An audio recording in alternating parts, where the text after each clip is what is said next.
The expanded definition of unemployment, including discouraged job seekers, has increased to 43.2% in the first quarter.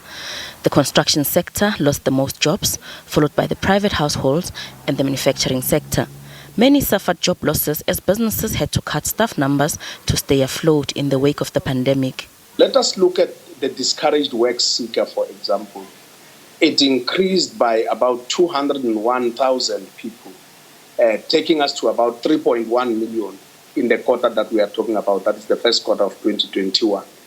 Now, when you look at the other not economically active, they decreased by 38,000 and bringing us to about 14 million. So when you take the 14 million plus about the 3 million of your discouraged work seekers, they come together to about 17 million.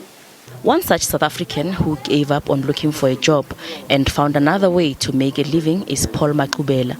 He worked for the South African Airways for over 10 years. Maqubela knew SAA was in financial trouble, but he never expected things to end the way they did. He and 2,700 other colleagues lost their jobs. Maqubela likens the COVID-19 pandemic to a final nail in the coffin of his career in aviation. After trying unsuccessfully to find another job in aviation, Maqubela, together with two of his former colleagues, started the Chisanyama. He says while this helps them to feed their families, they have made a deliberate decision to use local small businesses as suppliers to help feed more families.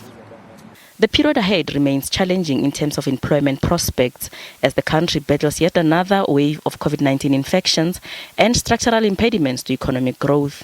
Things such as electricity shortages, things such as policy uncertainties. I mean, those factors are weighing negatively, and companies, as a result, they are very reluctant. At the moment, we have been seeing the developments in terms of the labor union negotiations, which are not aligning with the demands that the workers are demanding. Loras Sefakomosi, SABC News, Johannesburg.